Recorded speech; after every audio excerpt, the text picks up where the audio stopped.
নবীজির জীবনের শেষ কথা ছিল তারাকতু ফীকুম আমরাইন লান তাদিল্লু মা তামাসসাকতুম বিহিমা কিতাবাল্লাহ ওয়া সুন্নাতু রাসূলিহি ইলা আখিরিল হাদিস।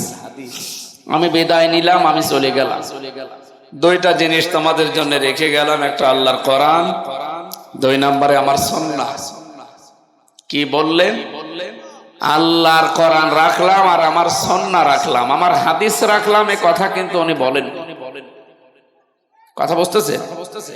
আমি গতানুগতিক কথা বলি না। আমি 2 ঘন্টা 2.5 ঘন্টা বলে গেলাম, আপনি শুধু শুনিয়েই গেলেন না। আপনি 5 মিনিট শুনবেন, এখান থেকে 10টা শিক্ষা যেন বের করা যায়। বৈষম্য বিরোধী ছাত্র আন্দোলনে যে 9 দফা ছিল, আজকের তেলাওয়াত কিন্তু আয়াতে 6 দফা আছে। ওনাদের 9 দফার 6টা এখানে আছে, বাকি 3টা অন্যান্য আয়াতে আছে। তার মানে কোরআনে কারীম কেন্দ্রিক এই দফাগুলো, আমার মনে হয় এগুলো বাস্তব জীবনে এই দেশে যদি প্রতিফলিত করা হয়, এদেশ মিনি জান্নাত হয়ে যাবে ইনশাআল্লাহ। দেখি আজকের 6টা কত দূর আমরা বুঝতে পারি। উনি জানিয়েছিলেন যে আমি আল্লাহর কিতাব রাখলাম, এমন কিতাব রেখেছি মা আনসালনা আলাইকাল কোরআন লিতাশকা। এই কোরআনে কারীম যেখানে থাকবে তারা বিপদে পড়বে, এই জন্য আল্লাহ কোরআন দেয়নি। লিতাশকার জন্য আল্লাহ কোরআনে কারীম দেয়নি, আল্লাহ দিয়েছেন কোরআনে কারীম এই পৃথিবীতে উপরে ওঠার জন্য। কিন্তু চরম সত্য কথা, দুনিয়ায় 257টা রাষ্ট্র, 58টা এখন মুসলমান রাষ্ট্র। কয়টা? 58টা মুসলমান রাষ্ট্রের ভেতরে যারা আমরা 200 কোটির উপরে বাস করি মুসলিম, পৃথিবী সাক্ষী এখন তামাম দুনিয়ায় মুসলমান নাম থাকার কারণে আমরাই মার খাই, আমরা অপদস্থ, আমরা অপমানিত, আমরা না খেয়ে থাকি। তাহলে কোরআনের এই আয়াত কি মিথ্যা নাকি? বলেন। কোন না কোন জায়গায় আমাদের রং হয়ে যাচ্ছে, আমরা আবিষ্কার করার চেষ্টা করব আজকে ইনশাআল্লাহ। উনি বললেন আমি আল্লাহর কোরআন রাখলাম, যেটা মানুষের সৌভাগ্যের সোপান। 2 নম্বরে আমি সুন্নাহ রাখলাম। আমি এটা বলতাম না, যেহেতু শব্দটা এসেছে এই জন্য আমি শিক্ষার জন্য বলছি। যারা বলেন আমরা আহলে হাদিস, আপনি একটা ভ্রান্ত ধারণায় আছেন। কারণ আপনি শুধু হাদিস মেনে দুনিয়ার জীবন চালাতে পারবেন না, আপনাকে সুন্নাহ মানা লাগবে।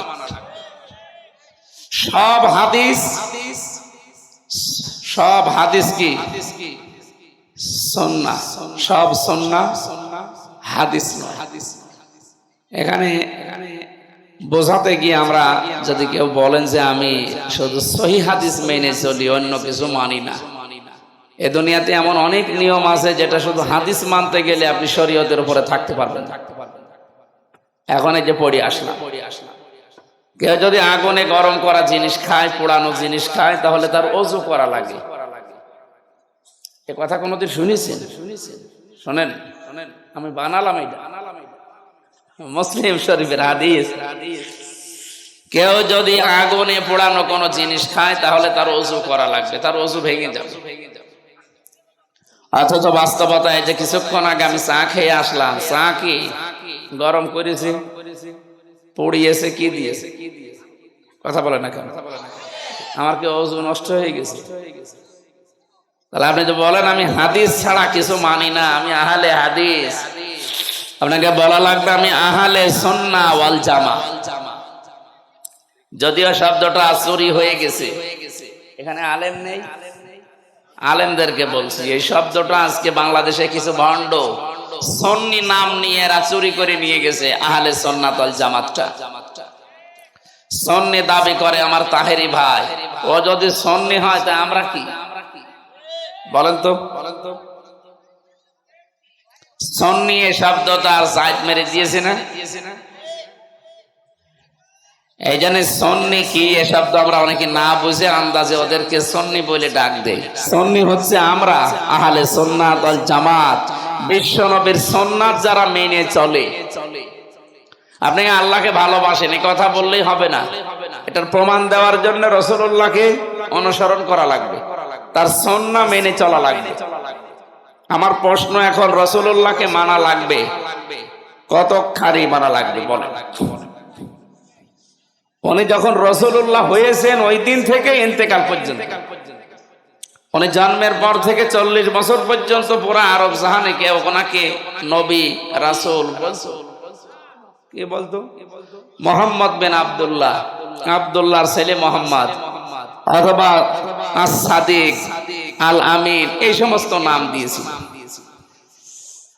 উনি 40 বছর বয়সে নবুয়ত পেলেন, পুরা আরব জাহানের ভেতরে ছড়িয়ে দিলেন।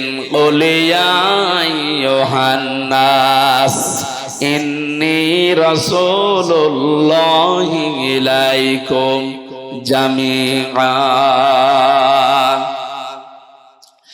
সূরা আরাফের 158 নম্বর আয়াতের প্রথম অংশে আছে, হে নবী আপনি দুনিয়ার মানুষকে বলেন তোমাদের সকলের কাছে আমি কিন্তু রাসূল হয়ে এসেছি আল্লাহর পক্ষ থেকে। ইন্নী অবশ্যই আমি রাসূলুল্লাহ, আল্লাহর রাসূল, ইলাইকুম তোমাদের উপরে, জামিআ সবার উপরে। একটু বোঝার চেষ্টা করেন তো এই শব্দটা। উনি এই শব্দের ঘোষণা দিয়েছিলেন কি জন্মের পরে না 40 বছর পরে যখন এই কোরআন পেলেন তখন? তাহলে যারা বলে যে উনি জন্ম থেকেই নবী হয়ে এসেছে, হ্যাঁ এই ঘোষণাটা উনি পাননি। উনি সৃষ্টির প্রথম থেকেই নবী, কিন্তু ঘোষণা পেয়েছেন 40 বছর বয়সে। এই জন্য 1 থেকে 40 বছর পর্যন্ত কোন মানুষ যদি রাসূলুল্লাহকে না মানে, যেমন আব্দুল্লাহ বিন মুহাম্মদ ছিলেন, এ পর্যন্ত যদি কেউ না মানে তা জান্নাতে যাবে না, আল্লাহ ভালোবাসবে না, এমন কথা আমি পাইনি। কিন্তু কোন মানুষ যদি 40 থেকে 63 এই 23 বছরের 1 মিনিটও বলে আমি মানি না, সে সরাসরি জাহান্নামী। এবার আসেন তো কোরআনের আয়াতে আল্লাহ জানিয়েছেন, কুল ইন কুনতুম তুহিব্বুনাল্লাহা ফাত্তাবিউনি ইউহিব্বুকুমুল্লাহ। সূরা আলে ইমরান 31 নম্বর আয়াতের প্রথম অংশে আছে, নবী আপনি বলেন তোমরা যারা বলো আল্লাহ তোমাকে ভালোবাসি, এ দাবি করলেই হবে না, এটার প্রমাণ দেওয়া লাগবে। প্রমাণ হচ্ছে ফাত্তাবিউনি, আমার রাসূলের অনুসরণ করার মাধ্যমে।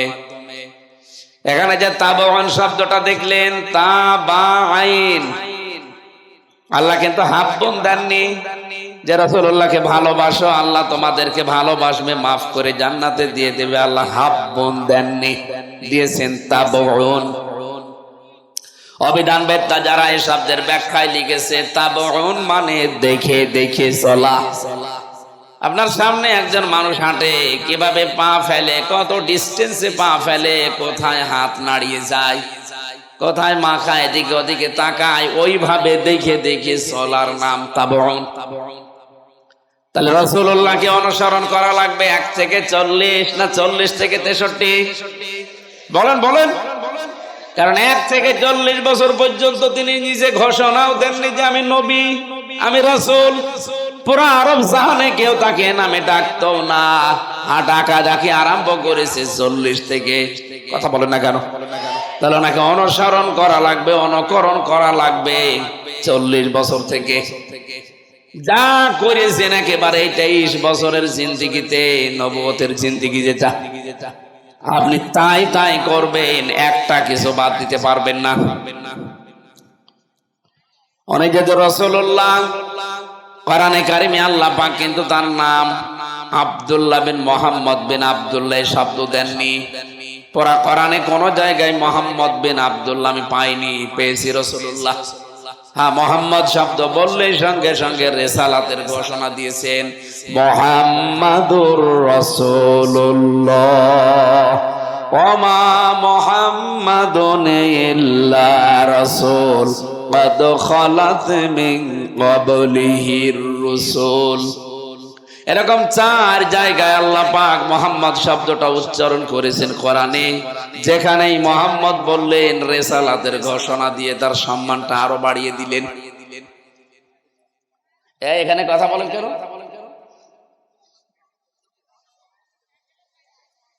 আমি যে কথা পর্যন্ত বললাম এই পর্যন্ত যদি বুঝে থাকেন, আমি প্রশ্ন করছি, জবাব দেবেন ছাত্রের মতো।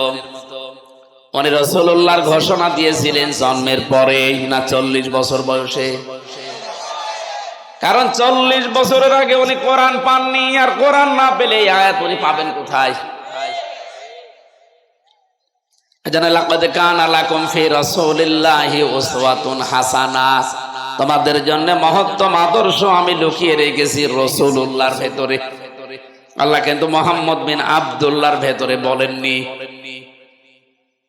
যারা এই কথা এতদিন ছড়ান উল্টা পাল্টা মানুষকে, যেমন সেই দুনিয়া তৈরি হওয়ার আগেই নবী, হ্যাঁ নবী কিন্তু ঘোষণা তো হয়নি, উনি নিজেই ঘোষণা দিয়েছেন যখন সেখান থেকে আপনাকে মানা লাগবে। 1 থেকে 40 বছর বয়স পর্যন্ত উনি মিথ্যা কথা বলেছেন, বলেননি। উনি ন্যায় বিচার করেছেন, বলেন না। উনি তো জন্মগত ভাবে সত্যবাদী, উনি জন্মগত ভাবে ন্যায় পরায়ণ। নবী হওয়ার আগেই যে কাজগুলো মক্কাতে করেছিলেন, আপনি তাকান ইতিহাসের দিকে, কাবার ওই পাথর বসানো নিয়ে রক্তক্ষয়ী সংঘর্ষ চলছিল, আবহমান কাল থেকে এটা চলে আসছিল। মুহাম্মদ রাসূলুল্লাহ ওই সময় কিন্তু নবী হননি। সাধারণ আমাদের মতো মানুষ মনে করেন মক্কার যে চারটা বড় বড় গোত্রের লোকেরা ছিল, তাদেরকে তিনি ডাক দিলেন, একটা চাদর বিছিয়ে দিলেন, পাথরটা নিজের হাতে চাদরে রাখলেন। 4 গোত্রের 4 জন লিডার যারা, তাদেরকে বললেন 4 কোনা আপনারা চেপে ধরেন, নিয়ে চলেন কাবার কাছে। কাবা শরীফের কাছে নিয়ে নিচে পাথরটা লাগিয়ে এবার বললেন চাদরটা নিয়ে যান। 4 জনের কেউ আর রাগ করে নাই, সবাই খুশি হয়ে গেছে। অথচ এই কাজটা হাজার হাজার বছর ধরেও, 600 বছর ধরেও কেউ মানে নিশ্চিন্ত করতে পারে নাই, নিশ্চিন্ন করতে পারে নাই। নবীজি নিজে কয়েক মিনিটের ভেতরে অপরাধ নিরসন করে দিলেন। তার মানে উনি নবী হওয়ার ঘোষণা দেওয়ার আগেই তিনি ন্যায় পরায়ণ, নবী হওয়ার আগেই তিনি সত্যবাদী। কথা বলেন ঠিক কিনা? এবার ওনাকে অনুসরণ করা শুরু করবেন আপনি। আল্লাহ পাক বলেন, কেউ যদি রাসূলুল্লাহকে অনুসরণ আরম্ভ করে, আমি আল্লাহ কি করব জানো? ইউহিব্বুকুমুল্লাহ, আমি আল্লাহ নিজে তাকে ভালোবাসা আরম্ভ করেছি। না করব না, না বোঝেন না। ইউহিব্বু এটা মুজারে, বর্তমান ভবিষ্যৎ, প্রেজেন্ট ফিউচার। কেউ যদি রাসূলুল্লাহকে অনুসরণ আরম্ভ করে, এখন থেকে শুরু করবে, নিয়ত করে লেগে গেছে, আল্লাহ এখন থেকে আপনাকে ভালোবাসা আরম্ভ করবে। আপনার জীবনে যদি এখনো রাসূলুল্লাহর অনুসরণ আরম্ভ না হয়, আপনাকে আল্লাহ এখনো ভালোবাসা শুরু করেনি। কথা না বুঝলে আমি আবার রিপিট করছি। এই দেশে যারা বলে আমি আল্লাহকে ভালোবাসি, এ কথার প্রমাণ দিতে হলে রাসূলুল্লাহর অনুসরণ লাগবে, মাস্ট বি। এখন এই অনুসরণ যখন আরম্ভ করবেন, তখন আল্লাহ আপনাকে ভালোবাসা শুরু করবে। আল্লাহ যদি ভালোবাসে, পুরস্কার আছে এরপরে, ওয়ায়াগফির লাকুম যুনুবাকুম। ইয়াগফির এটা মুজারে, বর্তমান ভবিষ্যৎ, প্রেজেন্ট ফিউচার। জামবন 1 বছর, যুনুব বহু বছর। আল্লাহ পাক বলেন, সত্যি যদি কারো ভেতরে আমি দেখি রাসূলের অনুসরণ আরম্ভ হয়ে গেছে, ওর জীবনের কোনো গুনাহ বাকি থাকবে না, সবগুলো আমি আল্লাহ মাফ করে দেব। এরপরে আল্লাহর 2টা সুন্দর নাম তিনি নিয়েছেন, আল্লাহু গফুরুর রহিম।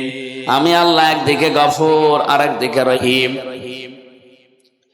এবার আসেন তাদের শিক্ষাটাই, যে মানুষগুলো এখনো রাসূলুল্লাহর অনুসরণ আরম্ভ করেননি, আপনি যদি আকাশ দিয়ে উড়েও যান, এখনো আল্লাহর ভালোবাসা আপনি পাওয়াই শুরু করেননি। কথা বলেন না কেন? আপনার বিবেকের কাছে এবার আমার প্রশ্ন, রাসূলুল্লাহকে অনুসরণ করা লাগবে, এ ব্যাপারে কোনো মত পার্থক্য? বলেন বলেন। এখন এই অনুসরণ কি আংশিক না পূর্ণাঙ্গ? এই জায়গায় তো ভেজাল। আজ বাংলাদেশ সহ বিশ্বের বহু মুসলমান আমরা রাসূলুল্লাহকে অনুসরণ করি, কিন্তু আংশিক, পূর্ণাঙ্গ না।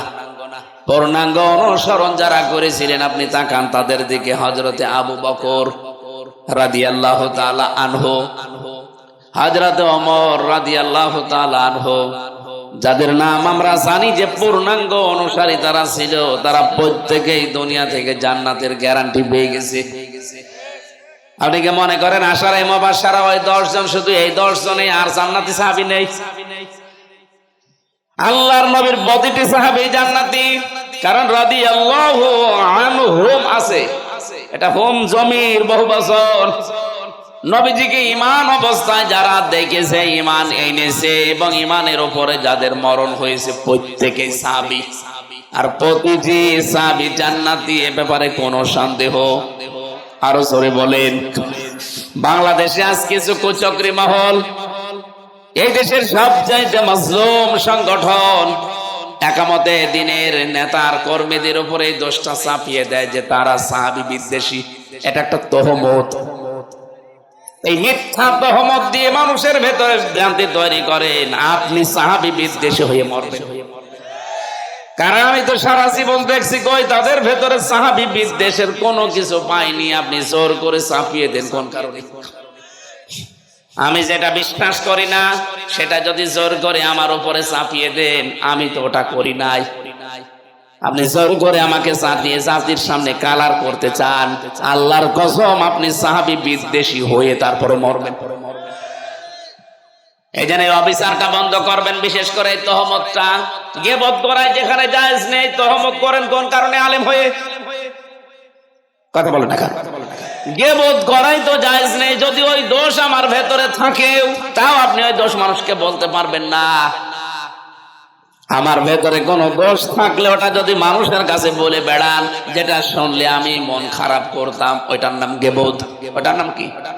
আর আমি যেটা করি নাই ওইরকম কোন দোষ যদি আমার উপরে কেউ চাপিয়ে জনগণের সামনে আমাকে কালার করে, ওটা তহমত, ওটা জেনার চাইতেও খারাপ। আর বাংলাদেশে বহু আলেমের নাম নিয়ে অনেকেই মাজলুম মানুষদের উপরে এই তহমতটা দেয়। কবে খুলবে আপনার বিবেকের তালা? নাকি বিবেকের উপরে কুকুরে পোশাক করেছে? আশা করছে আপনার বিবেক খুলবে। এরপরও যদি না খোলে, আপনাকে আর কোরআন হাদিস দিয়ে বোঝালে আমার মনে হয় হবে না, আপনাকে বাকারি শরীফ দিয়ে বাকারি দেওয়া লাগবে। একটা মাজলুম মানুষদের উপর আপনি আন্দাজে এক দোষ চাপিয়ে দেন। আমি তো কোরআন হাদিস যেই দিন পড়েছি ওই দিন থেকে বিশ্বাস করি যে সাহাবীরা, এই পৃথিবীতে সব সাহাবী আল্লাহর জান্নাতি, কোনো ভেজাল নেই। কারণ রাদিয়াল্লাহু আনহুম, প্রত্যেকের উপর আল্লাহ রাজি হয়ে গেছে। এখন যদি বলেন আশারায়ে মুবাশশারা 10 জন শুধু নাম, আরে ভাই 10 জনের নাম নবীজি গ্যারান্টি দিয়ে গেছেন দুনিয়ায় জিন্দা অবস্থায়, আর আল্লাহ কোরআনের আয়াত নাযিল করে পুরা সাহাবীদের জামাতকে জান্নাতি বলেছেন।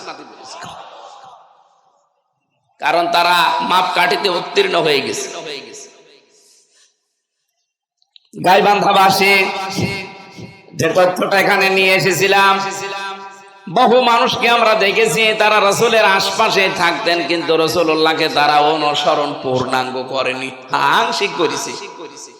রাসূলের কথা শুনে নাম রেখেছে, রাসূলের কথা শুনে খাবার খেয়েছে, রাসূলের কথা শুনে রোজা রেখেছে, ইফতারি করেছে, কিন্তু বিশ্বনবী মুহাম্মদুর রাসূলুল্লাহর কথায় তারা উহুদের ময়দানে যায় নাই।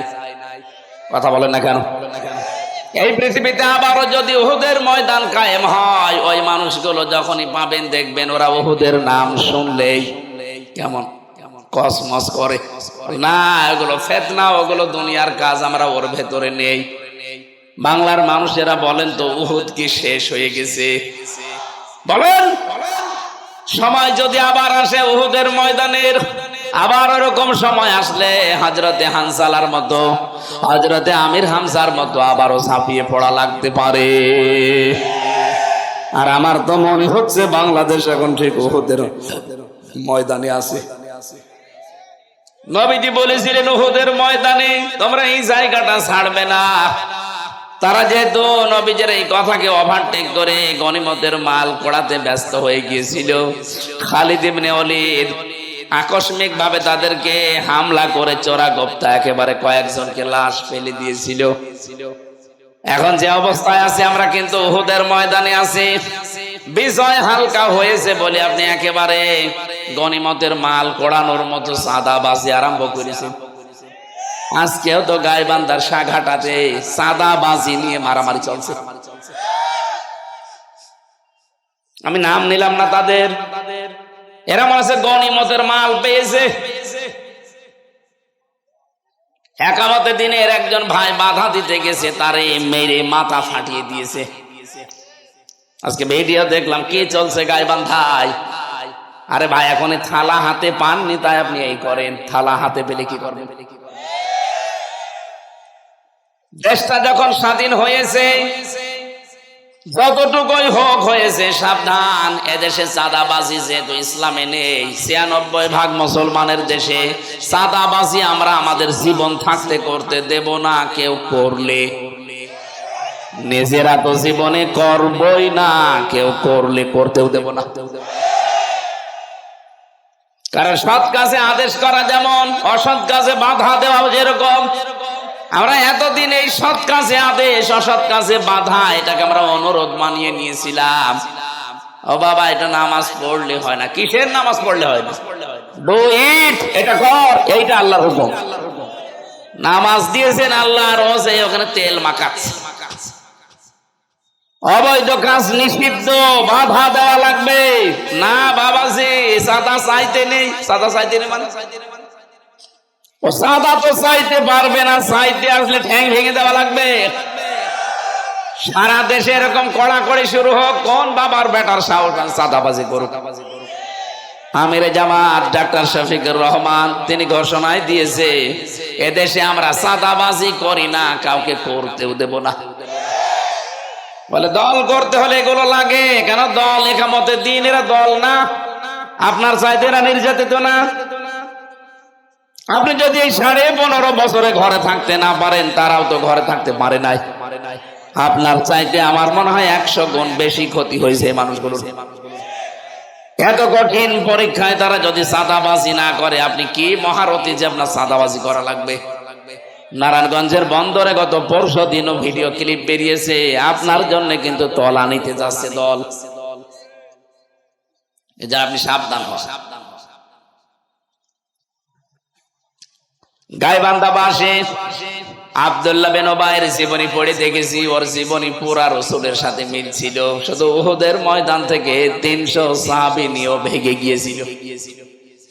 আজ বাংলাদেশের এই উহুদের ময়দানে আজ যারা এই কঠিন পরিস্থিতিতে নবীজির উম্মতের পাশ থেকে পেছন ফিরে চলে আবার ওই কাফেরদের সাথে আতাত করতে চাচ্ছেন, আল্লাহর কসম আপনার মরণ হবে আব্দুল্লাহ বিন উবাইয়ের মতো।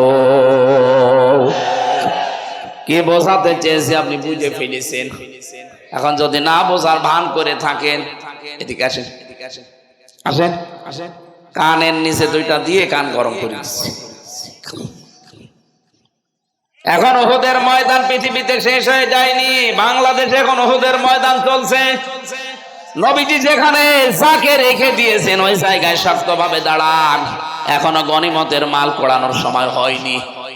কথা বলে না কেন? প্রতিবেশী নামে কলঙ্করা, প্রতিবেশী নামে কলঙ্করা আমাদের দেশ নিয়ে ষড়যন্ত্র এখনো থামিয়ে দেয়নি। ওরা চট্টগ্রাম নিয়ে আর পায়তারায় আছে। চট্টগ্রাম নিয়ে নেবেন দাদা, ও দাদা, আপনি কি যৌতুক নেবেন? আর যৌতুক দেব কি করে? মেয়ে তো পালিয়ে গেছে। পালানো মেয়ের যৌতুক কিসের? মেয়ের বিয়েই তো আমরা মানি না। বিয়ে মানতাম যদি এরকম মানুষের সাথে যেত। এমন মানুষের সাথে গেছে যা তো মুসলমানই হয়নি। ওর মুসলমানই হয়েছে, বুড়ো বয়স, এখন মুসলমানি দিয়ে যদি বিয়ে দিতে হয়, ও ছাতা দেখা যাচ্ছে কোনো হাজাম দিয়ে মুসলমানি দেবে না, গোড়া থেকে কেটে বাঁধিয়ে দেবে। আমি আর নিচে নামলাম। তার সাথে বড় কথা, কোরআনের নিষেধ। সূরা বাকারা 221 নম্বর আয়াতের মাঝে আছে, আলা তুনকিহুল মুশরিকিনা হাত্তা ইউমিনু। কোন মুশরিক যতক্ষণ ঈমান না আনবে, কোন মুমিনা নারীর জন্য তাকে বিয়ে করা জায়েজ নেই। এ ফতোয়া কার? আল্লাহর নিষেধ, আমরা চাই না। আর আপনারা এতদিনে মিথ্যা ছড়িয়েছেন আমাদের স্বামী স্ত্রীর সম্পর্ক হয় কি করে? তার ফুল হাত আর আমাদের হাফ হাতা। আমাদের হাফ হাতা না, ফুল হাতার সাথে হাফ হাতা যায়। কোন কারণে এসব উল্টো পাল্টা কথা বলেন? আশা করছি আমি আর নিচে নামতে পারলাম না। এরপরও যদি কেউ যদি এই যৌতুকের জন্য পিড়াপিড়ি করেন, আপনার কিন্তু খবর আছে। আপনি দেখতে পাচ্ছেন না কি চলছে? আজকেও সকালে 2 জন পিটানি খেয়েছে এই বাংলাদেশের বিরুদ্ধে উল্টাপাল্টা কথা বলার কারণে। বলেছিল এদেরকে আমরা না খাওয়িয়ে মারবো। আমরা এদেশে এখন যারা আছে শক্ত হয়ে দাঁড়িয়ে গেছে, তোদের দেশ থেকে পেঁয়াজও নেব না, আলুও নেব না, দেখ কি করি। এত খোটা দিয়েছিল কয়দিন যে আমাদেরটা না হলে ওরা মারা যাবে। কই, আমরা তো মারা যাইনি। আমাদের মুসলমান ভাইরা তুরস্ক থেকে, পাকিস্তান থেকে, বিভিন্ন দেশ থেকে এখন খাবার আমাদের জন্য পাঠাচ্ছে। আল্লাহ পাক বলেন, কোন দেশের মানুষেরা যদি ঈমান আনার পরে আমার প্রতি তাকওয়া অবলম্বন করে চলতে চায়, ইয়াতিহা রিজকুহা রাগাদাম মিন কুল্লি মাকান, বিভিন্ন এলাকা থেকে তাদের জীবন উপকরণ, তাদের রিজিক হিসাবে যা লাগবে আমি আল্লাহ এটা সবগুলো কায়দা করে পাঠিয়ে দেব। এদের এই সমস্ত উল্টা পাল্টা কথার কারণে আজ পাকিস্তান থেকে জাহাজ ভরে ভরে মাল আসতেছে, তুরস্ক থেকে, চীন থেকে। এই কথা বলছে না কেন? দাদারা এখন যা আরম্ভ করেছে আমার মনে হয় হার্ট ফেল করে মারা যাবে। গত বর্ষদিন ট্রাম্প কি জানিয়েছে দেখেছেন? যে 16 লাখ ভারতীয়কে আমার এই 20 তারিখের জানুয়ারিতে শপথ আছে, এটা হওয়ার পরে ওগুলো সব ফেরত দিয়ে দেব। আমার মনে হয় দাদা ধুতি সামলাতে পাগল হয়ে যাবে। 1-2 জন না, 16 লাখ ভারতীয় সব বসে আছে যে আমেরিকায়। ডোনাল্ড ট্রাম্প সাথে মাতাল হলো, তাহলে ঠিক আছে। কি কথা বলছেন? লোকটা খামখেয়ালিপনা একরোকা। ও যখন বলেছে কিছু না কিছু করবে, কারণ মানবতার সাথে যে কৌতুক এই প্রতিবেশী রাষ্ট্র ভারত করছে এটা তো বিশ্ব মডলরা দেখছে। আল্লাহর ঘরগুলো ভেঙ্গে ভেঙ্গে তারা ধোয়া ধোয়া তুলেছে। এখানে নাকি মন্দির ছিল 500 বছর আগে। বিশ্বের বিভিন্ন মানুষেরা মাটির নিচে কেউ গ্যাস পায়, কেউ তেল পায়, কেউ সোনা পায়, কেউ রূপা পায়, কেউ লোহা পায়। আর শয়তানরা শুধু মাটির নিচে নাকি মন্দির পায়। পিটিয়ে লম্বা করা দরকার শয়তান। ভারতের উপর আল্লাহর গজব নাজিল হবে উগ্রপন্থী হিন্দুদের কারণে। কারণ ওরা মুসলমানের গায়ে শুধু হাত দেয়নি, ওরা গায়ে হাত দিয়েছে আল্লাহর ঘরের। 1500 বছর আগের দিকে তাকান, কাবা শরীফের দিকে হাত দেওয়ার কারণে আল্লাহ আবাবিল দিয়ে আবরাহাকে ধ্বংস করে দিয়েছে। আমারও তো মনে হচ্ছে যে আরম্ভ করেছেন আপনারা কতগুলো ঘর ভাঙলেন আল্লাহর। আজকেও সকালে একটা ভেঙেছে। 500 বছর আগে এখানে মন্দির ছিল। ওরে শয়তান, আমরাও যদি এখন আওয়াজ তুলি বাংলাদেশে যে ঢাকার স্বামীবাগে ইসকন মন্দির, এখানে 1000 বছর আগে মসজিদ ছিল। বল, এদেশে এমন কোন নজির আছে যে আমরা কোন মন্দির ভেঙে মসজিদ বানিয়েছি?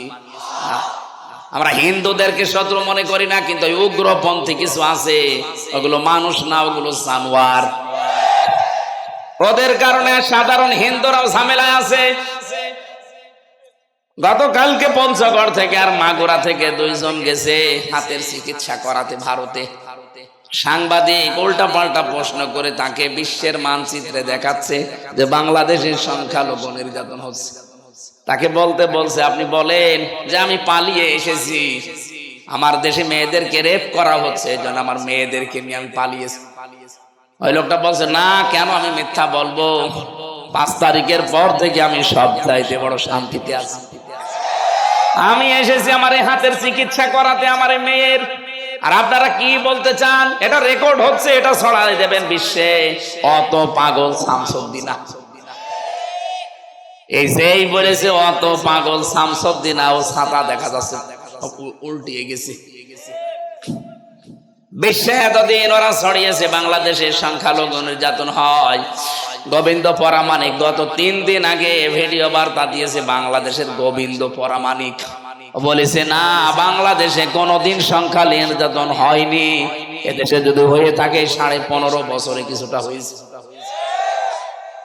একটা হিন্দু মানুষের কথা বলছে, তাও শুধু বাংলাদেশ নিয়ে না, তো আন্তর্জাতিক বিশ্বের খেলোয়াড়। লোকটা সারা বিশ্বের 257টা রাষ্ট্রের সবচাইতে বেশি সাম্প্রদায়িক সম্প্রীতি নাকি বাংলাদেশে। একটা হিন্দু এ কথা বলতে পারে, আর ওরা পালিয়ে ওখানে বসে বসে ষড়যন্ত্র করে এই শব্দটা নিয়ে মানুষকে বোঝায় যে দেশে হিন্দুদের উপর নির্যাতন হচ্ছে, তাদের মেয়েদের রেপ করা হচ্ছে, আপনারা সারা দেশে ছড়ান। মানুষের কপালে হেদায়েত না থাকলে যা হয়।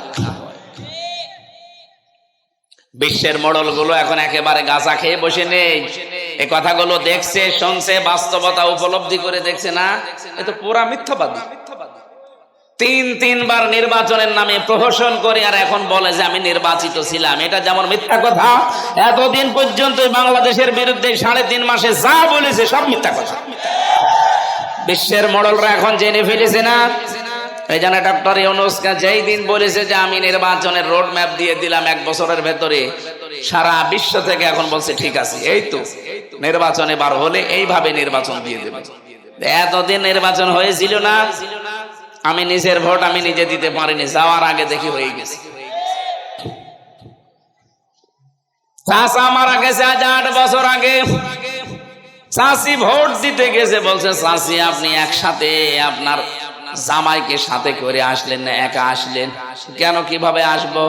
সকাল বেলায় তো এসেছিল চাচা ভোট দিতে, ওই সময় আসতে পারলেন না। চাচি বলছে কি বলো বাবাজি, তোমার চাচা তো আজ 8 বছর আগে মরে গেছে। কি চলেছে আপনি হিসাব করেন তো। আর এই ভোট নিয়ে আপনি আবার বলেন আমি নির্বাচিত ছিলাম। আপনি মানুষ, চামড়া তো আমার মনে হয় গন্ডার চাই তো মোটা। গন্ডার কেউ নাকি কাঁতো কুতো দিলে 3 দিন পরে টের পায় যে কাঁতো কুতো লেগেছে। হ্যাঁ, এক লোক শ্বশুর বাড়ি যাচ্ছিল, রাস্তার পাশে দেখছে এক গন্ডার কাঁতো কুতো দিয়েছে, হাসি না। কি গো, 3 দিন শ্বশুর বাড়ি থাকার পরে আসার সময় দেখে গন্ডার হাসতেছে। ডাক দিয়ে বলে বন্ধু 3 দিন আগে কাঁতো কুতো দিলাম, হাসলে না, আজকে কি হয়েছে তোমার? গন্ডার বলছে বন্ধু 3 দিন সময় লেগেছে চামড়া ভেদ করে কাঁতো কুতো লাগতে। আমার তো মনে হচ্ছে যে 2 বোন বসে আছে, সে গন্ডারের চাইতেও সমস্যা। এত কাঁতো কুতো দেখছে মানুষ, তারপরও ওদের কোনো লজ্জা নেই। আপনি আর কত উস্কানি দেবেন বলেন তো ভাই, কত উস্কানি দেবেন? আপনার উস্কানিতে পড়ে গায়ে যে কয়েকদিন আগে 4 জন মানুষকে জবাই করা হয়েছে, আপনি কি মনে করছেন কেউ কিছু টের পায় না? ডুবে ডুবে জল খান। 7 পন্থীর নাম নিয়ে, জবাইয়ের পন্থীর নাম নিয়ে যেগুলো করছে, এগুলোর বেতনে ইন্ধন আছে কারো না কারো। এই যে ছাত্রলীগের নাম আসতেছে এমনি না, এই কথা বলেন না কেন? আপনি দেখেন তদন্ত হয় কি বের হয়। এতদিন তো সব বাবা শাহজালাল খালি জামাত আর শিবির আর বিএনপির নামে চালিয়ে দিতেন, এখন টের পাবেন ঠেলা। 4 জনকে যেভাবে হত্যা করেছে, হত্যার ধরন আর আজকেও ভিডিও দেখালো, নামাজে দাঁড়িয়েছে, নামাজ থেকে টান দিয়ে পিটিয়ে আদামারা করে ফেলেছে। এই দেশে কোন সুস্থ মানুষ এটা করতে পারে না। এটা করতে পারে তারা যারা 2006 সালের 28 অক্টোবর জসিম ভাইকে লগি বইটা দিয়ে মেরে ফেলেছে। এটার প্রমাণ আগে যেহেতু আপনাদের অভ্যাস আছে, সেইটাই আপনারা প্রতিফলন করছেন। এজন্য তদন্ত করে বের করতে বেশি সময় লাগবে না, বেশি ঝামেলা হবে না, কারণ অতীতের ইতিহাস এইটাই বলে। কথা বলেন ঠিক কিনা? যারা জসিম ভাইয়ের মতো মানুষকে রাজপথে লগি বইটা দিয়ে পিটিয়ে হত্যা করার পরে লাশের উপরে ড্যান্স দিতে পারে, তারা এই জবাইয়ের পন্থী মানুষগুলোকে রাতের বেলা দিয়ে জবাই করেছে। তদন্ত বের হোক, তার সঠিক কথা বলা যাবে। কার উস্কানিতে পা দিয়ে এগুলো করে দেশকে অস্থিতিশীল করতে আছেন? মানে আছে ইউনূস সাহেব মানে ঘাবড়িয়ে যাবে। আরে ভাই, ওর মাথা না, ওটা একটা কম্পিউটার। কি বলে দেখেছেন না যে এতটুকু একটা দেশ আর 18 কোটি মানুষ আমরা বাস করি। বিশ্বের কোন দেশ নেই যে এত মানুষ এতটুকু জায়গায় থাকে। আমেরিকা বাংলাদেশের চাইতে 59 ডবল বড়। কত? এরকম 59টা বাংলাদেশ পাশাপাশি রাখলে যত বড় হবে, এক আমেরিকা একা এত বড়। কিন্তু লোক সংখ্যা বাংলাদেশের তুলনায় কতটুকু?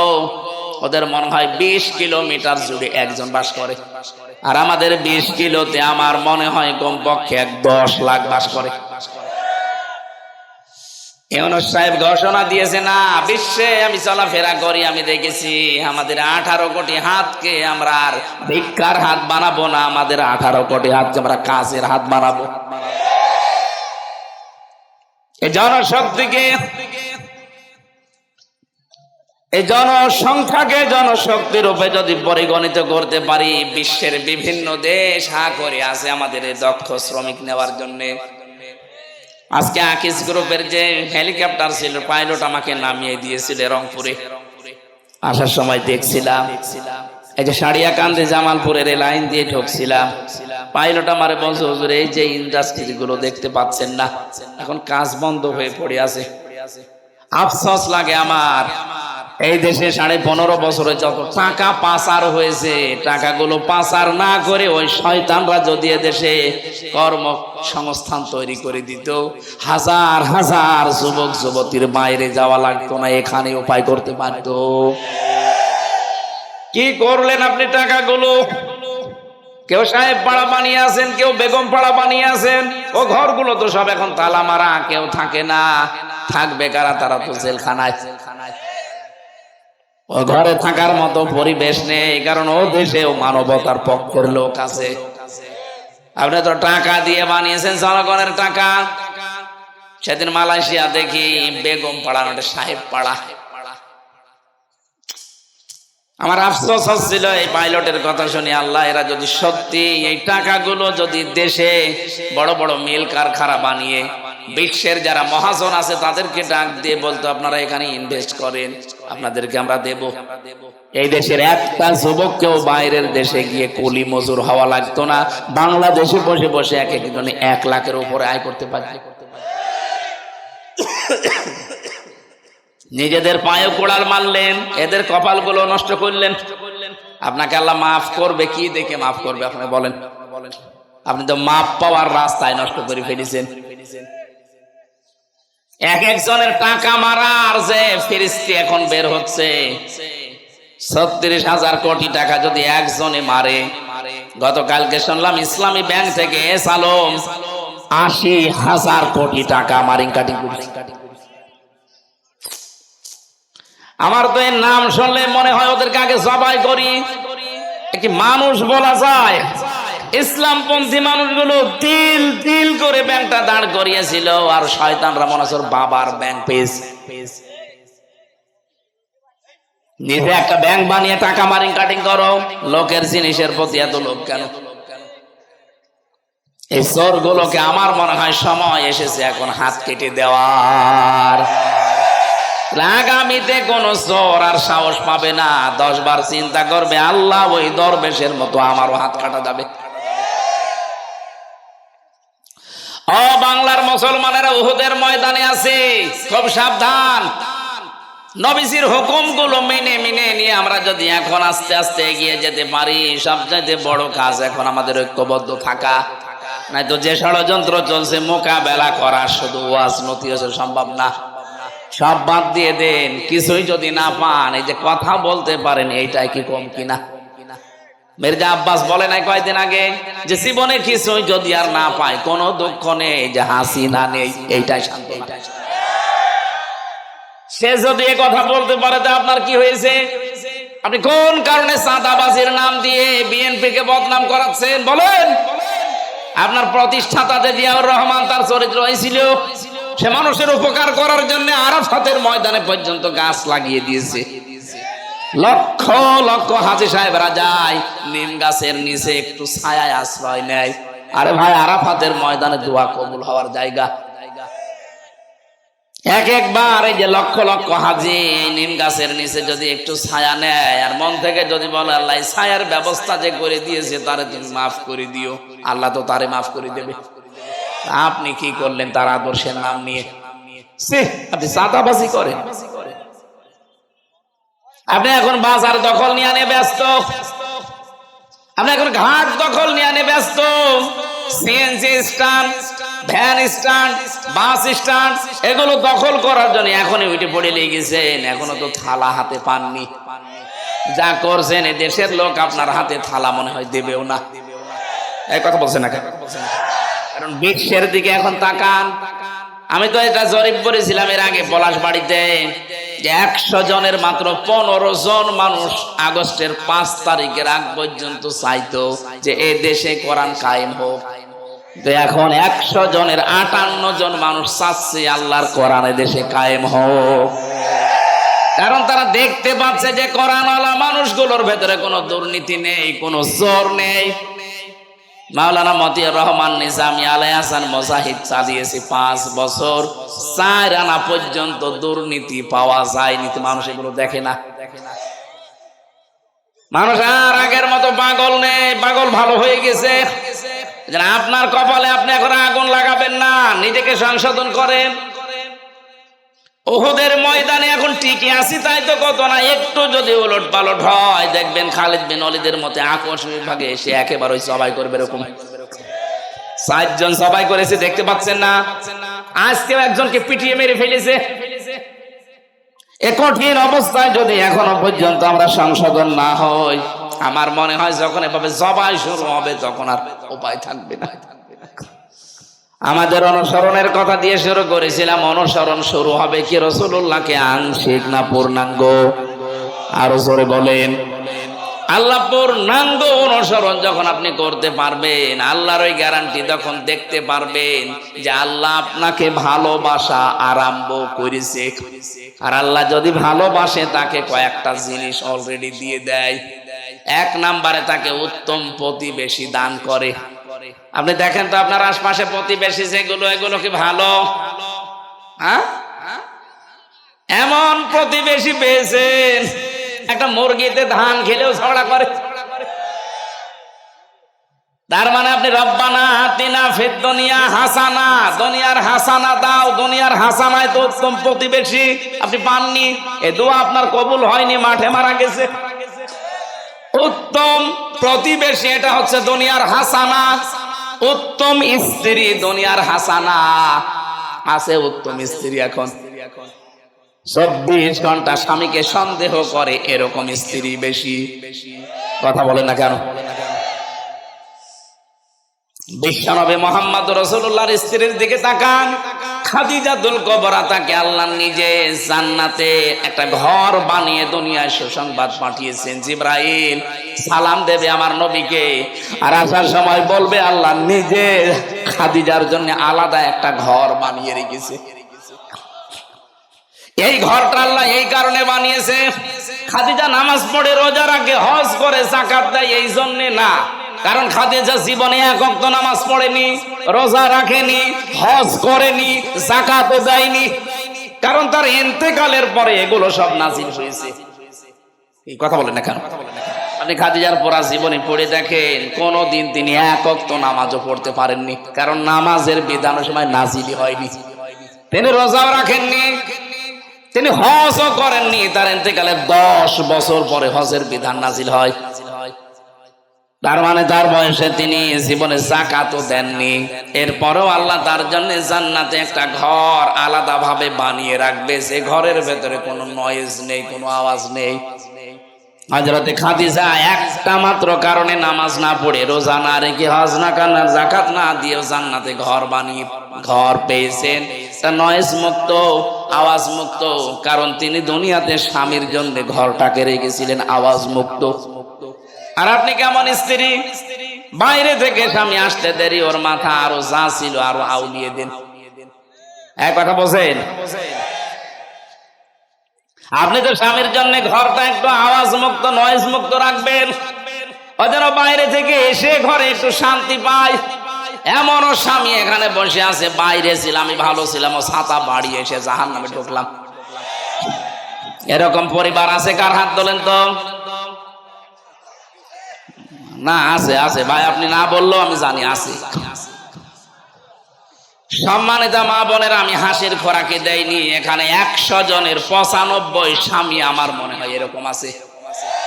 হয়তো এই লোকটা নেই, ওনার বউ এরকম, ওনার বউ এরকম আল্লাহওয়ালা, এই জন্য ওনার নেই। কিন্তু বাকিগুলোর চেহারার দিকে তাকিয়ে দেখতে পাচ্ছি এরা পুরুষ নির্যাতনকারী। চাচা এর সাথে রংপুরে কি করলেন আপনি? 9 বছর ক্ষমতায় ছিলেন, নারী নির্যাতন আর নারী নির্যাতনের আইন দেশে আছে, পুরুষ নির্যাতনের একটা আইন করে দিতে পারলেন না।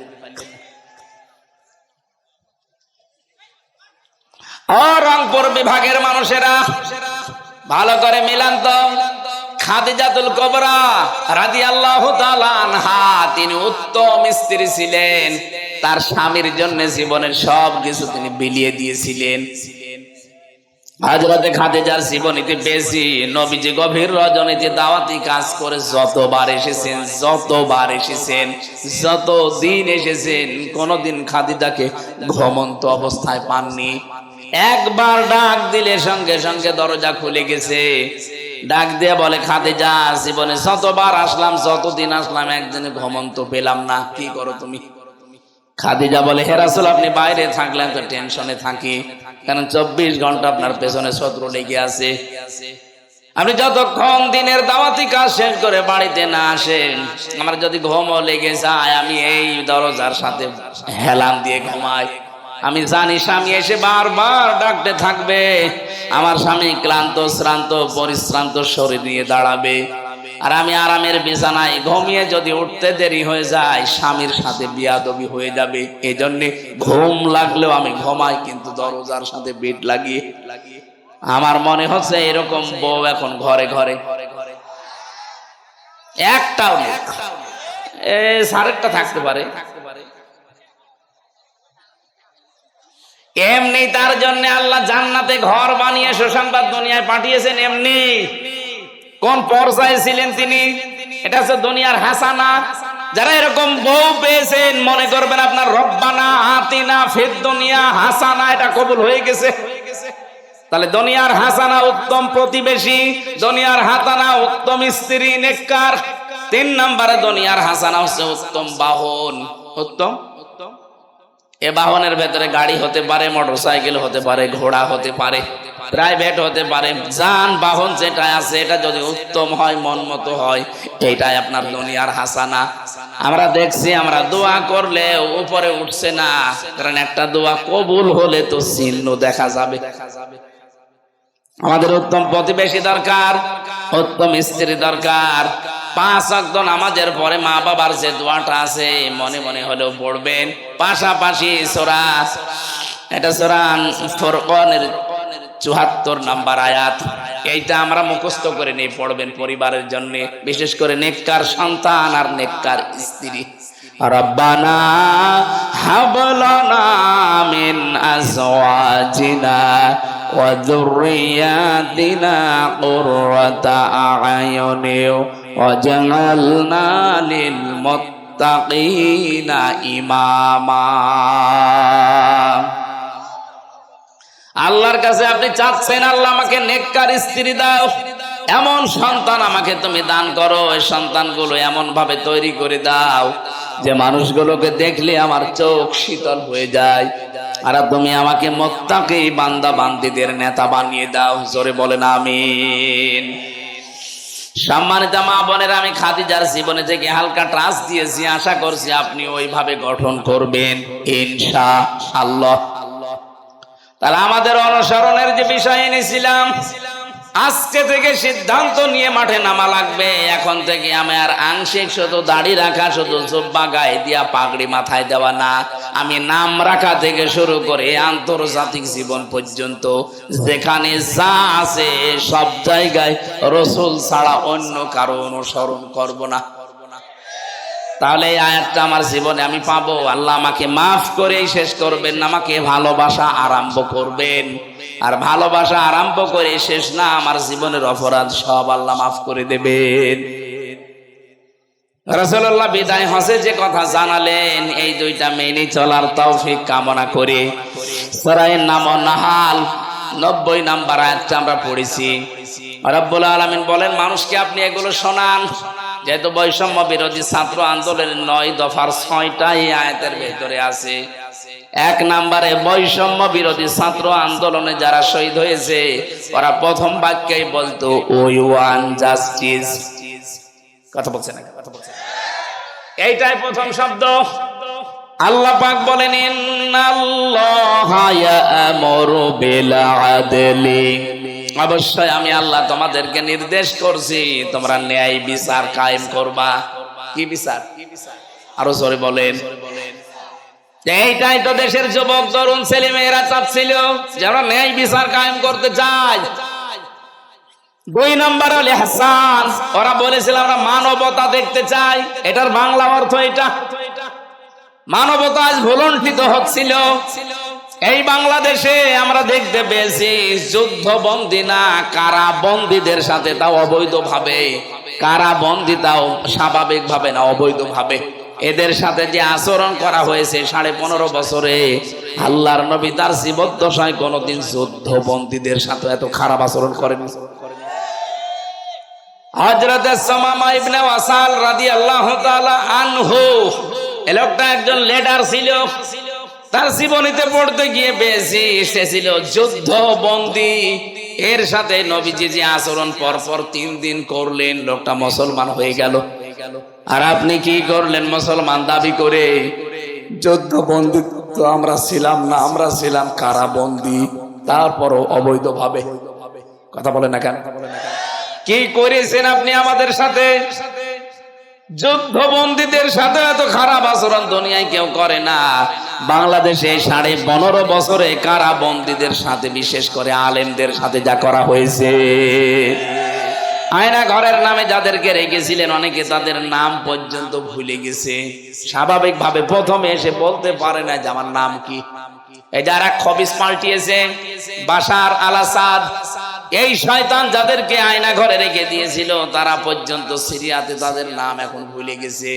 আমি একটা চিত্র দেখলাম, এটা আমার এই দেশেও পাওয়া গিয়েছিল। এই দেশে তো হাতের সাথে হ্যান্ডকাপ লাগাতো, আর ওই দেশে দেখলাম পায়ের সাথে শিকল বেঁধে রেখে দিয়েছে।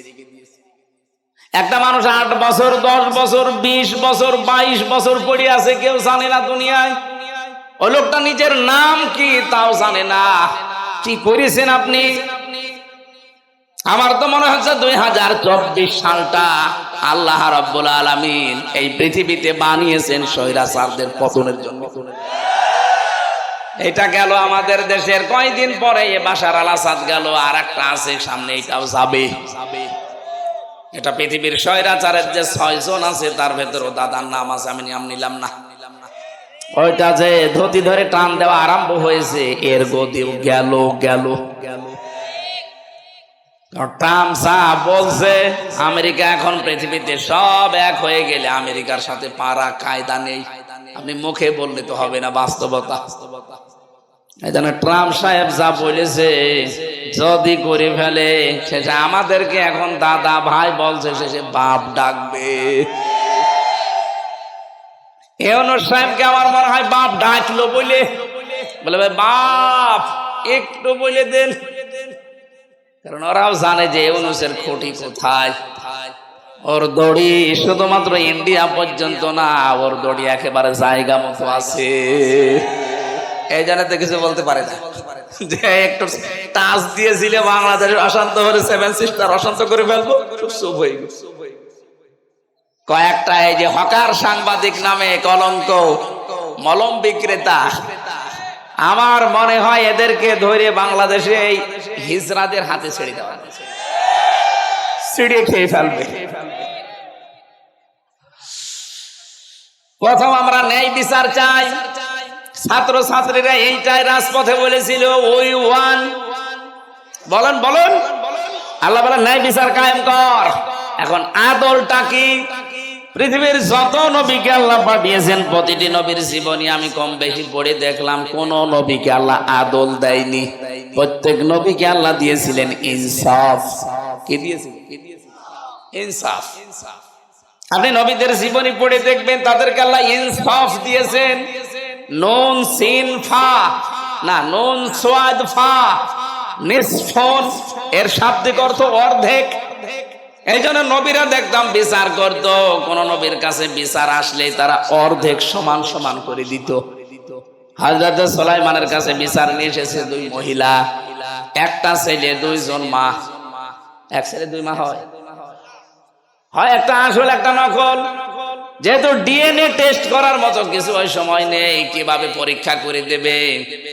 ডাক দিয়ে বললেন, ঠিক আছে ছেলেটাকে আমার সামনে রাখো, আমার হাতে তরবারি দাও, আমি একেবারে সমান ভাগ করে দুইজনকে দিয়ে দেই।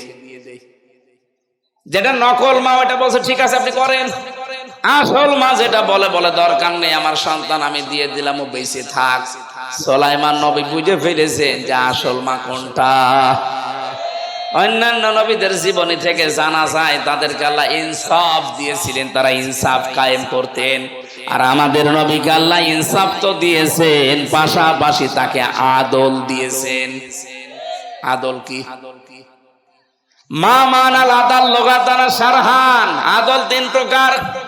এক নম্বরে আদল আল্লাহর সাথে, দুই নম্বরে আদল রাসূলের সাথে, তিন নম্বরে আদল হবে সৃষ্টি জগতের সাথে। কথা বলে না কেন? আল্লাহর সাথে আদল কি? আল্লাহ পাক যেদিন আমাদের রূহের জগতে আদম নবীর পৃষ্ঠদেশ থেকে বের করে বলে আলাস্তু বিরাব্বিকুম, আমি কি তোমাদের রব না? এক বাক্যে সবাই জবাব দিয়েছিলাম ক্বালু বালা, অবশ্যই আপনি আমাদের রব। এই যে স্বীকার করে আসলেন, এই স্বীকৃতি যদি দুনিয়ার এই ছোট্ট জীবনে আমি মিলাতে না পারেন, আপনি আল্লাহর সাথে ন্যায় বিচার আদল করতে পারেননি। কথা বোঝেন আমার? আল্লাহর সাথে স্বীকৃতি দিয়ে এসেছিলেন রব, আপনাকে আমি মানি, অথচ রব শব্দের 5টা অর্থের একটাও আপনার জীবনে পাওয়া যায় না। রব মানে সৃষ্টিকর্তা, রব মানে প্রতিপালক, রব মানে আইনদাতা, রব মানে রিজিক দাতা, রব মানে অভিভাবক। এই 5টার একটাও আপনি আল্লাহকে মানেন না।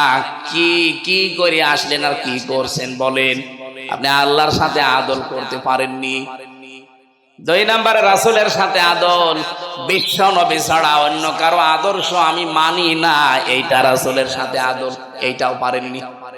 3 নম্বরে সৃষ্টি জগতের ভেতরে সর্বোত্তম যারা সৃষ্টি তারা মানুষ, এদের সাথেও আপনার আদল হয় না। এই 53 বছর পার হয়ে গেল, জোরজার মুল্লুক তার এইটা চলছিল। এদেশে আদল হয়নি মানুষের প্রতি। বিশেষ করে 15.5 বছরে যারা দায়িত্বে ছিল ওরা শুধু মিথ্যা বলে উড়িয়েছে যে আমরা ন্যায় বিচার কায়েম করছি। কিসের ন্যায় বিচার কায়েম করেছে? এদেশে তো জোরজার মুল্লুক স্যার এই নীতি ছিল। আমার মতো একটা মানুষকে ঘর থেকে ধরে নিয়ে গেলেন বিনা কারণে, নিজেরাই বলতেন আপনার দোষ নেই, ছেড়ে দিলেন না কেন? নিজেরাই বলেছে দোষ নেই, চলেন, নিয়ে গেলেন। 3টা বছর বিনা কারণে আটক করে রাখলেন। মামলায় তো আমার মামলা হয়েছে, হোক, আমার তো জামিন পাওয়ার হক আছে, সেইটাও দিলেন না।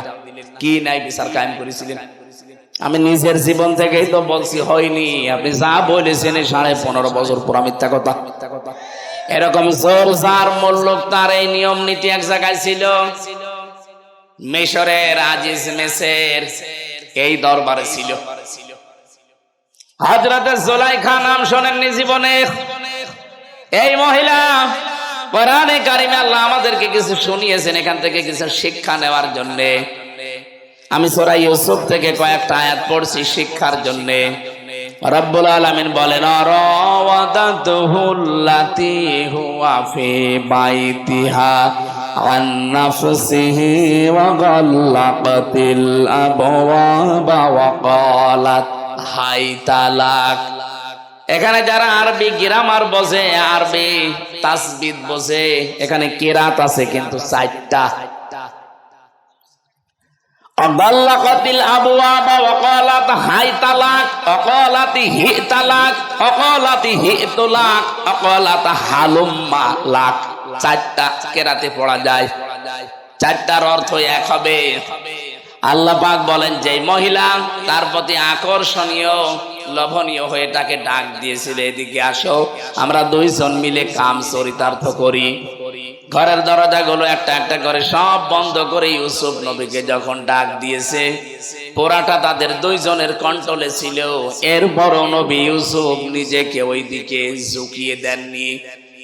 রব্বুল আলামিন বলেন, ক্বালা মাআযাল্লাহি ইন্নাহু রাব্বী। হযরত ইউসুফ বলেছিলেন আমি আল্লাহর সাহায্য চাই। ও যুবক ভাই এবং বোনেরা, এখান থেকে আমাদের শিক্ষা কি? আজ বাংলাদেশে জেনা বিশেষ করে চোখেরটা আর হাতেরটা অহরহ ছড়িয়ে পড়ছে। মোবাইলের মাধ্যমে হাত দিয়ে চোখ দিয়ে রাস্তাঘাটে জেনা সয়লাভ চলছে। এখন থেকে যদি এই জেনা থেকে বাঁচার জন্য চেষ্টা করেন, শুধু দোয়া দরুদ পড়ে হবে না, দুইটা ঔষধ খাওয়া লাগবে। সূরা নূর 18 নাম্বার পারা 12 নাম্বার পৃষ্ঠা 7 নাম্বার লাইনের 30 নাম্বার আয়াতটা, কুল্লিল মুমিনিনা ইয়াগুদ্দু মিন আবসারিহিম ওয়া ইয়াহফাযু ফুরুজাহুম যালিকা আযকা লাহুম। আল্লাহ পাক বলেন, নবী আপনি মুমিন পুরুষদেরকে বলেন তারা যেন বড় নারী দেখলে চোখকে নিম্নগামী করে। এই ঔষধটা এখন থেকে আমল করা লাগবে।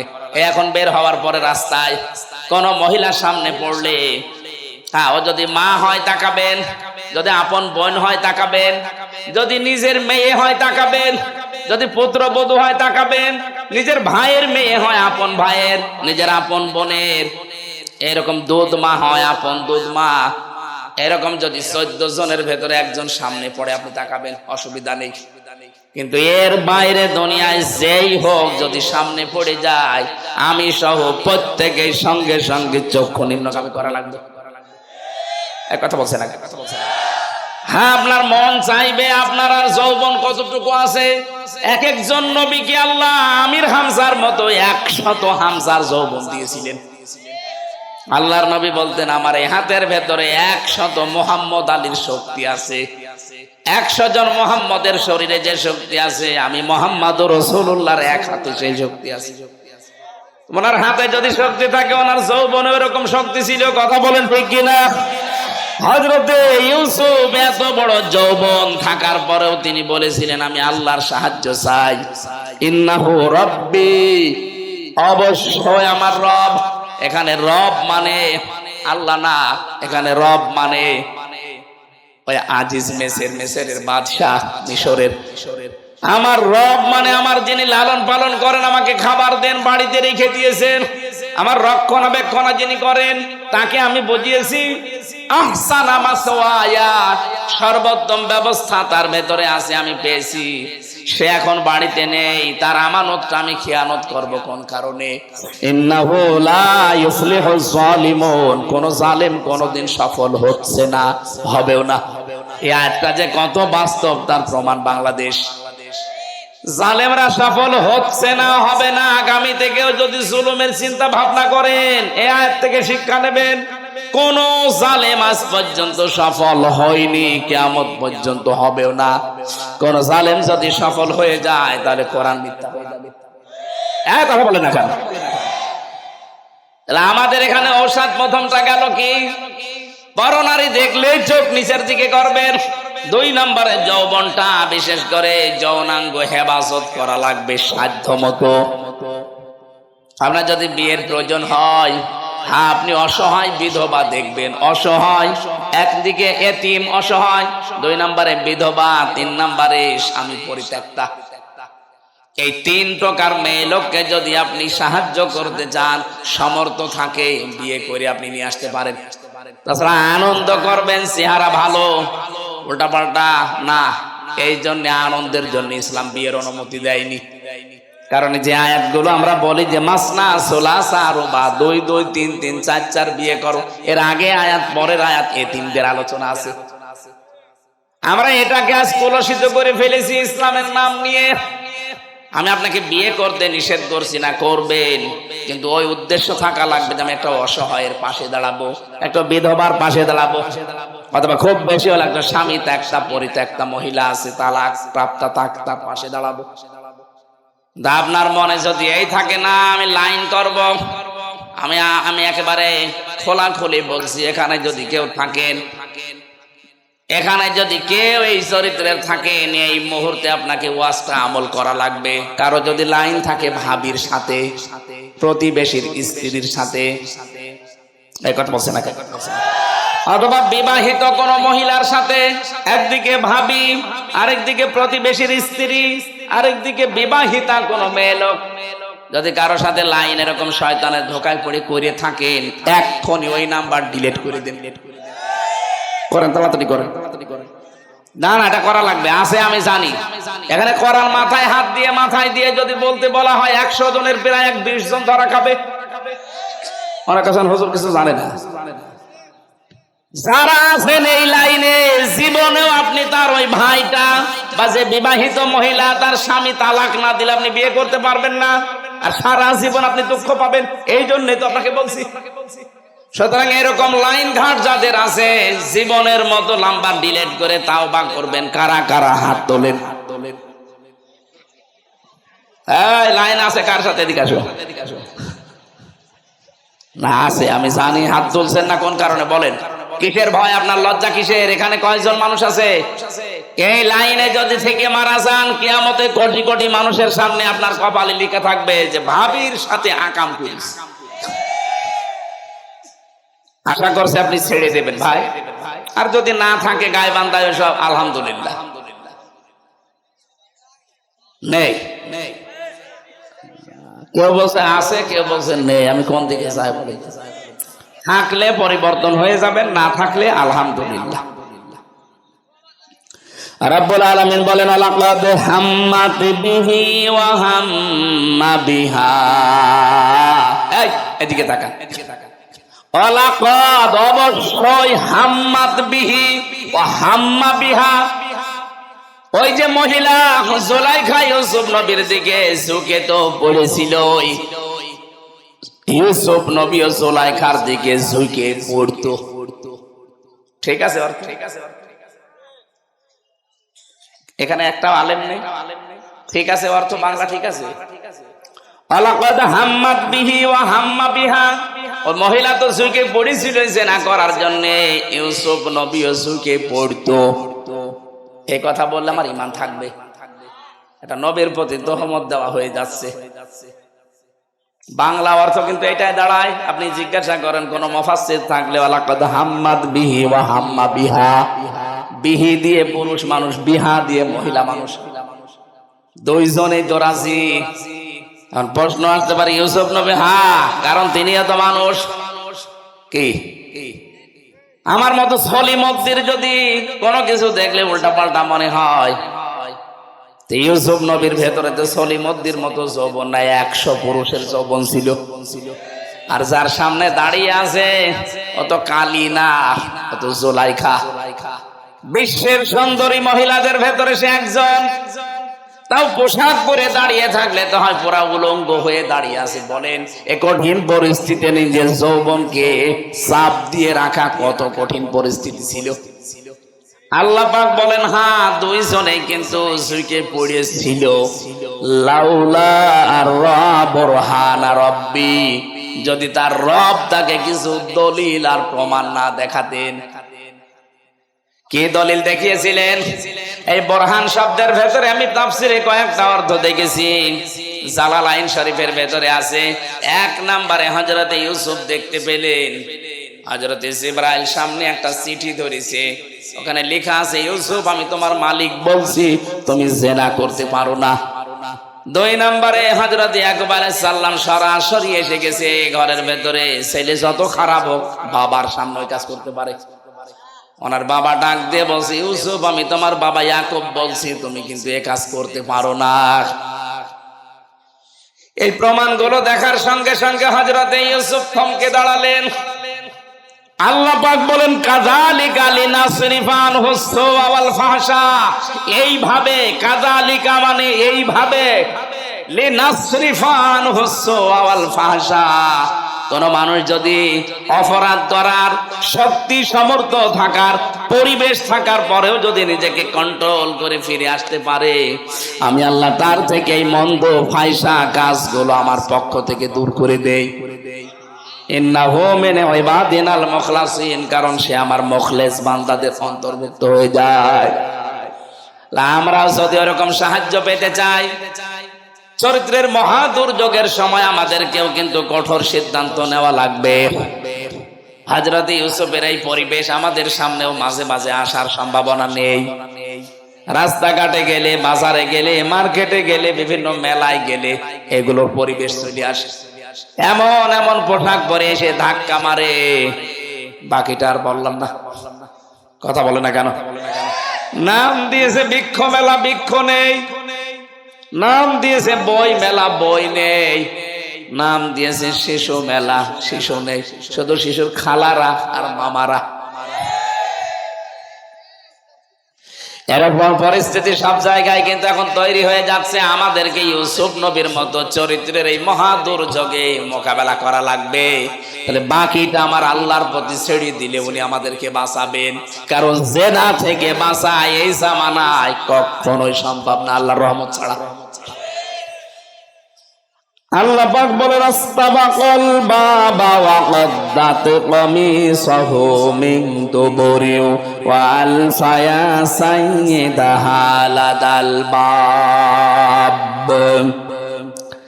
দুইজনে দৌড় দিয়েছে।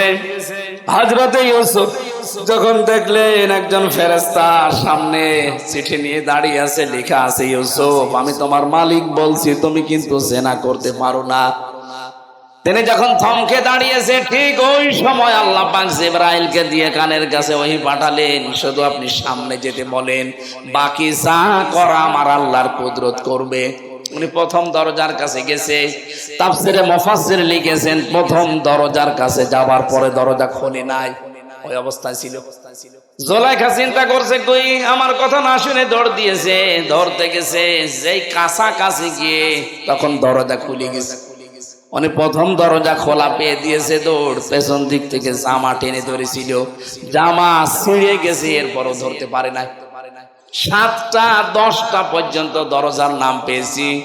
10টা দরজা পার হয়ে শেষ নাম্বার দরজায় যে দেখে স্বামী দাঁড়ানো। হযরত ইউসুফের জামা ছেঁড়া আর জুলাইখার শরীরে এক বিন্দু কোনো পোশাক নেই। ডাক দিয়ে বলে, কি অবস্থা? কথা বলার আগেই জুলাইখা কেঁদে ফেলেছে।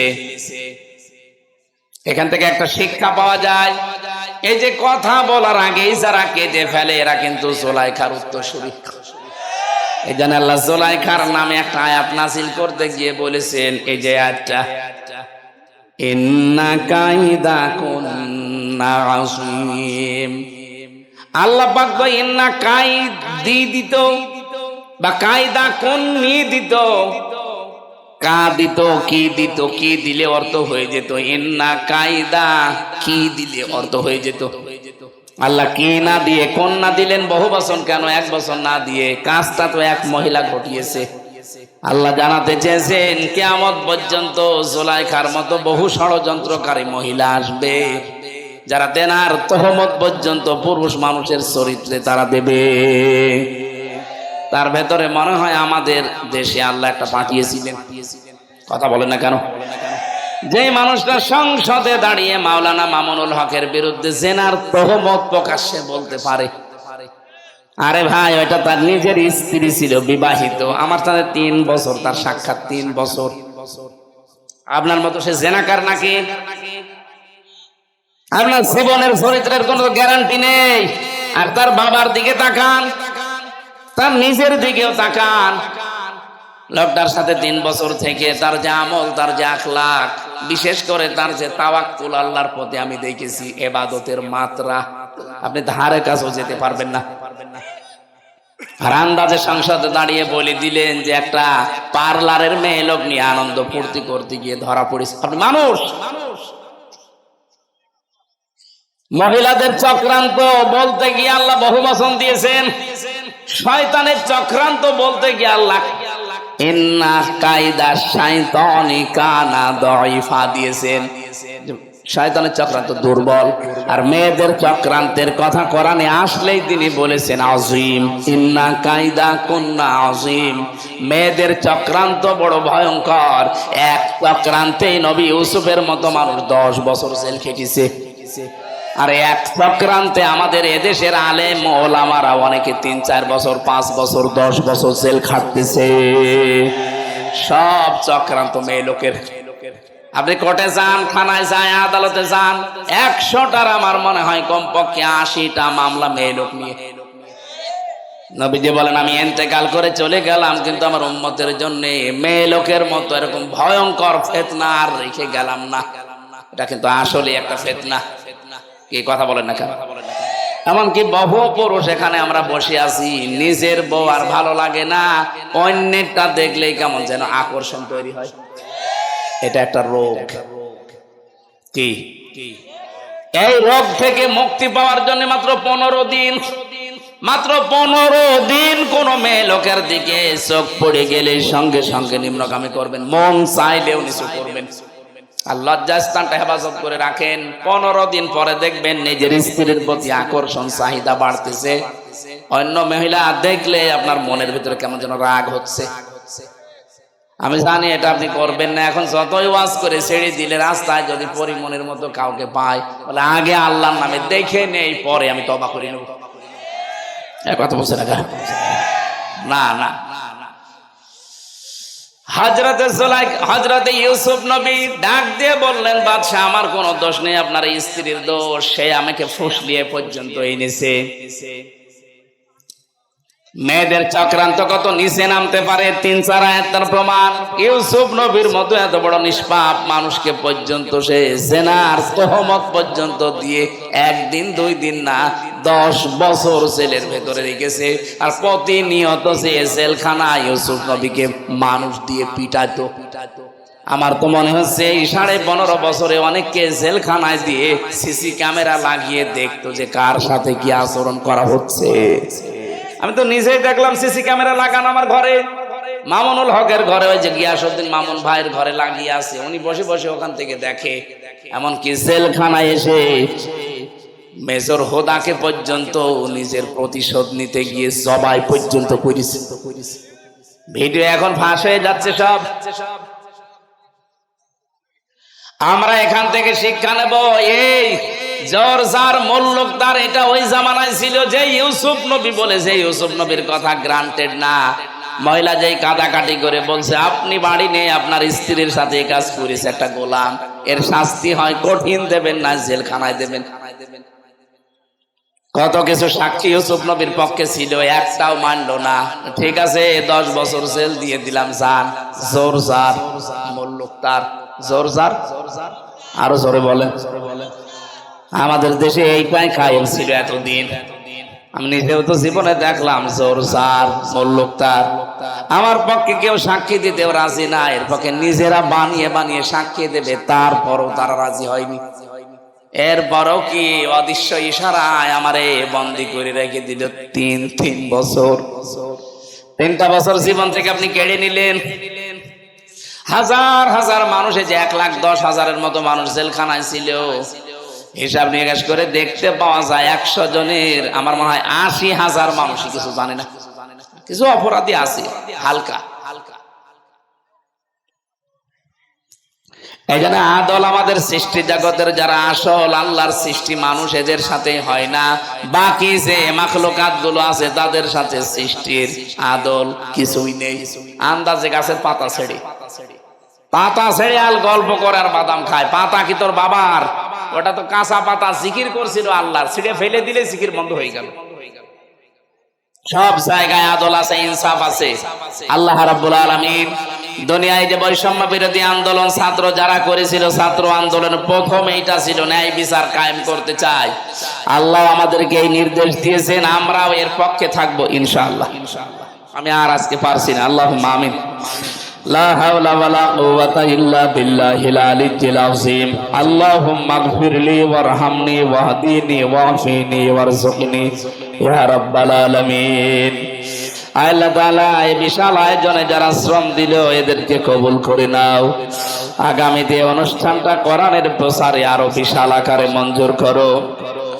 মাহফিলের প্রধান অতিথি অধ্যাপক আমিনুল ইসলাম, ডাক্তার আব্দুর রহিম সরকার ভাই সহ যত অতিথিবৃন্দ এখানে এসেছে, এদেরকে তুমি দ্বীনের জন্য মঞ্জুর করে দাও। রব্বুল আলামিন কোরআনে কারীম থেকে যেই কয়টা কথাই শুনেছি জীবনে মেনে চলার মতো যোগ্যতা আমাদেরকে দান করো। মা বোনদেরকে তুমি কবুল করো, পর্দায় থাকার তৌফিক দাও।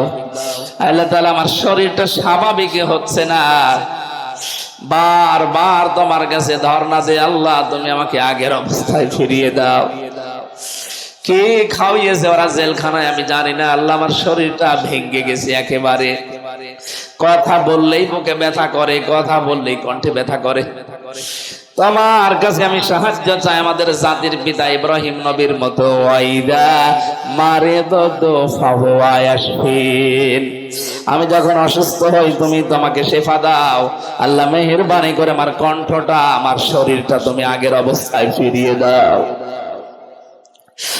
আল্লাহুম্মা গফিরলি ওয়ারহামনি ওয়াহদিনি ওয়াফিনি ওয়ারযুকনি ইয়া রাব্বাল আলামিন। এই মাহফিলের বরেণ্য সদস্য যারা আছে আল্লাহ এদেরকে তুমি দ্বীনের জন্য মঞ্জুর করো। এলাকায় মাটির নিচে যারা আছে কোরআনের জন্য তাদেরকে মাফ করে দাও। ডাক্তার সোনা ভাইকে তুমি কবুল করো। কত মানুষ এই মাহফিলের জন্য শ্রম দিয়েছে, যে যেভাবে এগিয়ে এসেছে আল্লাহ তোমার রহমত তার দিকে এগিয়ে দাও। আলহামদুলিল্লাহি রাব্বিল আলামিন। লা ইলাহা ইল্লাল্লাহু মুহাম্মাদুর রাসূলুল্লাহ।